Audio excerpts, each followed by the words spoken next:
ওমর বিন তার সাথে আরো কথা বলার আগেই সেই সুন্দর মেয়ে পরিণত হয় ডাইনিতে। ওমর বিন এটা দেখে অবাক হয়। কিছু করার আগেই ডাইনি তার চোখের আলো দিয়ে ওমর বিনকে বেহুশ করে ফেলে। আর সে হাসতে হাসতে বলে, এখন তো আমি আমার জাদু দিয়ে রাজাকে আমার বন্দি করে ফেলেছি। এখন এই পুরো রাজ্য আমার।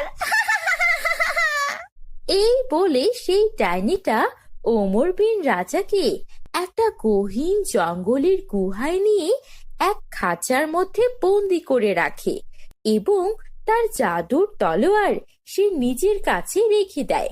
কিছুক্ষণ পর ওমর বিনের যখন হুঁশ আসে, সে আশেপাশে তার জাদুর তলোয়ার খুঁজতে থাকে। সে